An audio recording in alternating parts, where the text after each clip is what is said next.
Hail to the chief. It's that happy song that they play for the president. But some people out there aren't too happy with our current president. I bet they'd rather hail him a taxi cab and get him out of the White House. If you're like most Americans that have heard him speak, you probably think he has the IQ of a second grader and you're wondering who's behind the evil conspiracy that put him in charge of our country. Public speaking is a huge part of politics. How could someone like George W. Bush even get into a prominent political position without being able to properly construct a single sentence? How? Now, while I don't agree with a lot of his policy, Homeland Security, I'm going to take a fair and objective look at this because I'm a rational human being, not Michael Moore. After all, he wasn't always an idiot, was he? I can remember several times news articles and sound bites from his first term where he displayed good critical thinking skill and a healthy amount of common sense. But as Americans, we have the collective memory of a goldfish that rediscovers its political bowl every few seconds. Hey, I'm in a bowl. Wait, this is a bowl. I'm in a bowl. Is that a bowl? It turns out President Bush wasn't always such a screw-up with the English language, but he's always been rotten with French. His public speaking skills and overall mental acuity seem to have taken a significant slide between 1994 and 2004. And if you watch the difference side by side, it's staggering. Have a look. I know we need to expand the determinant sentencing statutes in the state of Texas. We need to have boot camps, reform schools, and detention centers. We should expand the Texas Youth Commission by 1,500 beds.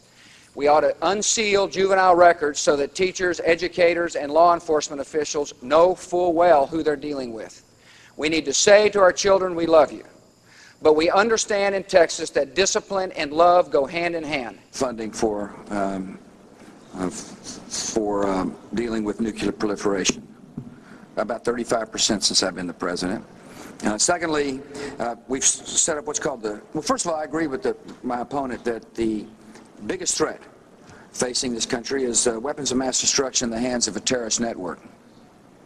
And that's why we've put proliferation as one of the centerpieces of a multi-pronged strategy to make the country safer. There's a short video that juxtaposes eloquent George with dumb W.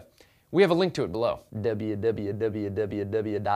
The video draws a very interesting conclusion. And if you don't pause this one now and go watch the other one, I'm going to spoil it for you. Time's up. President Bush may be suffering pre-senile dementia. That could explain a lot. Some people think it's alcohol catching up with him. Others say he's just tired and worn out from being president. Others say he had a mild stroke. Which is it? I don't know. But we'll put in a few more links in case you want to read more about it. The original story aired 4 years ago, so why am I just hearing about it now? I mean, why hasn't it been discussed more openly? Here's my theory. Democrats would rather have you think that he is and always was stupid. After all, if they bring out that he's suffering from some mental illness or disability, they can't make fun of him anymore. Because it's not politically correct to make fun of people with disabilities. It's kind of like kicking a puppy, the most powerful puppy in the world. And Republicans don't want to point out that their leader may be operating at less than 100% either. That is a great idea. Take a shot at your figurehead. Wow, what'd I say? Take a shot.